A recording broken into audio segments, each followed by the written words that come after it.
Today I'm attempting to make a DIY Beyond Meat. This recipe is gluten-free and tastes just like the products you find in the stores. If you've been to my channel before, welcome back. This recipe is a part of my series where I take popular vegan foods and recreate them at home for half the price and without the extra additives. If you're new here, make sure to subscribe and ring the bell for all of those recipes and more. Click that like button and let's get started.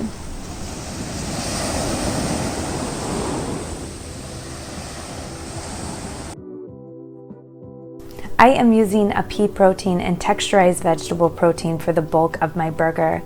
The pea protein is a powdery substance found in some protein drink mixes, and the soy comes as these little dry pebbles. So to rehydrate them, I'm simply going to add in 1 cup of warm vegetable broth to 1 cup of TVP and let this sit for about 5 minutes. Then fluff with a fork. To a bowl, add in a half cup of the pea protein, the prepared TVP, and a half cup of drained and blended black beans. For this recipe, you need a starch to hold all the ingredients together, and on the Beyond Burger package, it says that they use both rice protein and potato starch. To a separate small bowl, add in 2 tablespoons of both and a 1/4 cup of room temperature water to make a quick slurry. It's important that the water is room temperature so the mixture will not clump.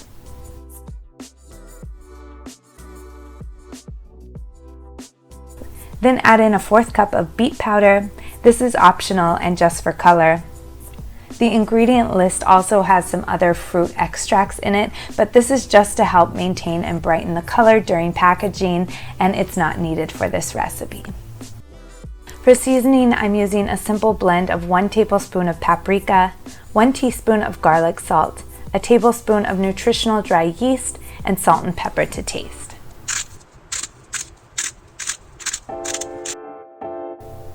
Beyond Meat also uses vinegar and lemon juice, so I'm adding a teaspoon of both.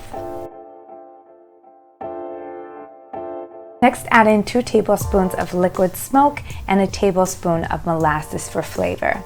I was hesitant to buy the molasses at first because I didn't know if it was worth adding to the ingredients, but it definitely gives it that meaty and iron taste that you would find in a real burger. Next, add in 1 tablespoon of sesame oil.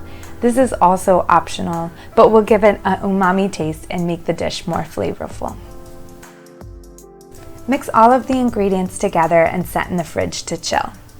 At this point, you have made a Beyond Meat substitute to add to chili, tacos, or casserole, but if you are looking to bind this into a burger or meatloaf, there are a couple extra ingredients needed. I'm using the same product used in many plant-based meats called methyl cellulose, and we'll be making a thick gel by blending a half cup of coconut oil with 2 tablespoons of methyl cellulose. This is how we get our burger to bind without gluten. I use this product to make my vegan turkey for Thanksgiving, and it's definitely worth the purchase if you are interested in making your own gluten-free plant-based meats. But if you can't find it or don't want to use it, Vital Wheat gluten will work as well. I have a recipe that I will link in the comment and description box below. I'll also leave the link for where I was able to purchase it. I'm also adding in some coconut oil that I froze for 10 minutes and then chopped into small chunks. This is going to resemble the Beyond patties that have those little bubbles of fat throughout. Mix this together with the crumble mixture. Form into a 3.5 ounce burger. Make sure they are nice and compact so they don't crumble when you cook. I actually bought some Beyond burgers so I could do a side-by-side comparison at the end of the video, and I'm going to use the mold they came in to form the burgers.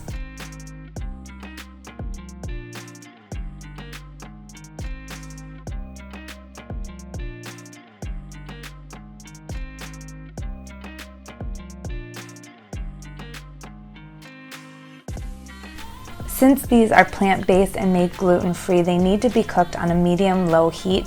I'm adding a little oil to the pan to keep it from sticking. If you are grilling, just brush them with some sesame or olive oil. Cook over medium-low heat for about 15 minutes.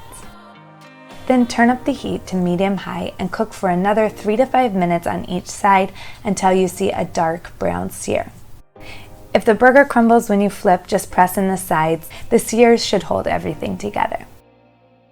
These are cooking pretty similarly, but you can see that the actual Beyond Burger has a lot more oil packed in. I think we can nail the taste without all of that oil, but if it seems too dry, I will go back and put in the correct measurements in the comment and description box below. I'm topping mine with some vegan chipotle mayo, homemade vegan cheddar, and my favorite toppings.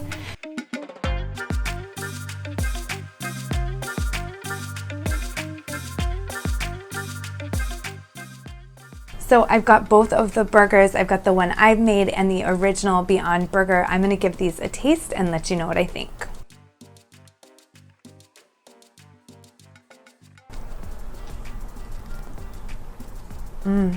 The flavor is all there. It's got that smoky, umami taste that you really want in a burger. It does taste a little dry, so I'm actually going to increase the amount of oil that we put in the recipe below. But other than that, the flavor is really good. It mixes well with the cheese. I want to taste a little bit of it without the cheese and the dressing. And it's good. The texture's perfect. And it's a really good burger. All right, let's try the original. This one has a little bit more flavor, and I think that's due to the heme that's added in and also probably some MSG. I think overall this is a great alternative. It doesn't taste exactly like the Beyond Burger. I want to keep playing around with adding some additional oil, trying to get my hands on some heme, and maybe adding MSG to this one just to see if I could get it to taste a little bit more like the processed stuff. But overall, this is a great, healthier, more affordable alternative. And if you want to have the Beyond Burger every once in a while as a special treat, that's fine. But I find that this is a great replacement.